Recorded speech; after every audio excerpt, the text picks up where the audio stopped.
శ్రీమాత్రే నమః. పిల్లలు కొన్ని విషయాలు తెలుసుకోవలసినవి పెద్దవాళ్ళ ద్వారా అన్నమాట.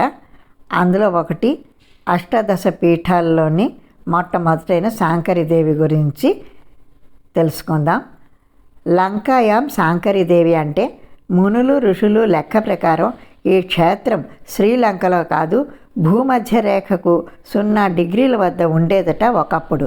ప్రస్తుతం ట్రీమ్ కోమలి అంటే శ్రీలంకలోని ఒక కొండపై ఉండే శిథిల ఆలయాన్ని శాంకరదేవి కొలువైన చోటుగా భావిస్తూ ఉన్నారు. ప్రస్తుతం అక్కడ ఆ శిథిలాలయం కూడా లేదు.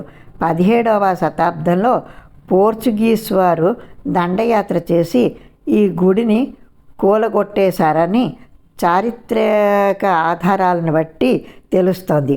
ప్రస్తుతం అక్కడ ఒక స్తంభం మాత్రమే ఉంటుంది. ఇది శాంకరీదేవి గురించి నేను మీకు చెప్పాలనుకున్నది. ఇది మీ అందరూ కూడా మీ పిల్లలకి చెప్తారన్న ఉద్దేశంతో నేను అటు మంచి మాటలు మీకు చెప్తూ ఉంటాను. అందరూ మీ పిల్లలకి చెప్పండి. ఓకేనా? ఉంటాను. శ్రీమాత్రే నమః.